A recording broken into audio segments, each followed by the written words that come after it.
ఎక్కడో ఎందుకు? నేను పొలంనేరులో సీనియర్ శాసనసభ్యుడిని. నా నియోజకవర్గంలో నా మండలంలోనే వైసీపీ హయాంలో ఉండేటువంటి సబ్ ఇన్స్పెక్టర్ ఈ రోజు కూడా కొనసాగుతా ఉంది.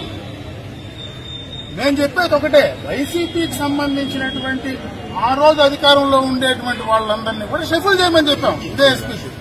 అదే వాళ్ళని పెట్టద్దు, కింద స్థాయి వాళ్ళని పెట్టద్దు, ఈ స్టేషన్ నుంచి ఆ స్టేషన్ కు మార్చు, ఆ స్టేషన్ నుంచి ఈ స్టేషన్ కు మార్చు, లేకపోతే వాళ్ళు అక్కడ ఉండేటువంటి నాయకులతో సంబంధాలున్నాయి, వాళ్ళకి ఇన్ని రోజులు 5 సంవత్సరాలు వాళ్ళతో కలిసి పనిచేశారు, వాళ్ళకి అనుకూలంగా ఉన్నారు, వాళ్ళని ఇక్కడి నుంచి అక్కడికి మార్చండి అని చెప్పి నెత్తు కొట్టుకుంటా ఉంటే ఈ రోజు కూడా మార్చే పరిస్థితులే. దానికి పర్యవసానమే ఈ రోజు మా నాయకుడు ప్రాణం పోయింది.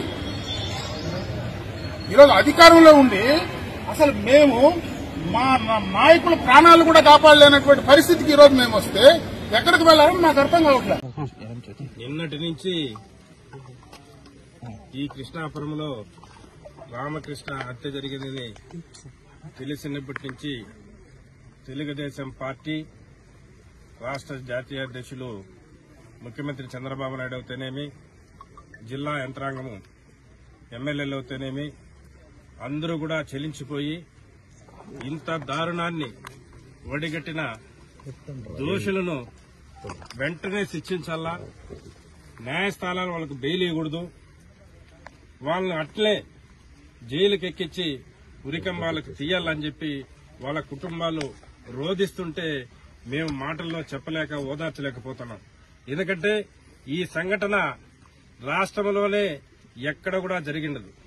ఎందుకంటే ఒక దాడి కాదు, 2 దాడులు కాదు, 3 కాదు, తల్లి మీద, బిడ్డ మీద, కోడల మీద, కళాకు తండ్రి మీదనే హతమార్చిన వ్యక్తి ఇంత దుర్మార్గుడు ఈ రాష్ట్రంలో గాని ఈ దేశంలో కూడా ఉండేదానికి వీలు లేదు.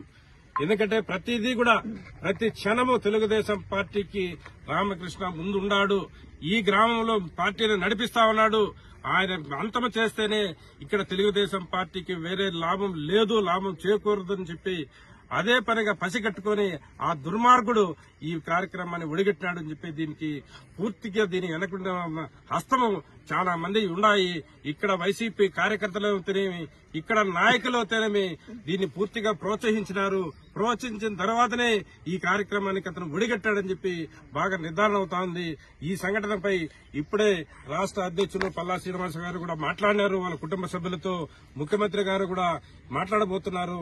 ఇప్పుడే వీళ్ళకు పూర్తిగా భరోసా ఇచ్చి వాళ్ళు ఎట్టి పరిస్థితుల్లో తిరగనీయకుండా వాళ్ళు ఎక్కడ చూసినా అదే పోలీసు ఎస్పీ గారితో కూడా మాట్లాడినాము, ఎక్కడికక్కడనే వాళ్ళు అరికట్టి వాళ్ళ న్యాయస్థానంలో దోషులుగా చేసి వాళ్లకు ఉరిశిక్ష పడేగా చేసి నిరూపిస్తామని చెప్పి తెలియజేస్తున్నాం.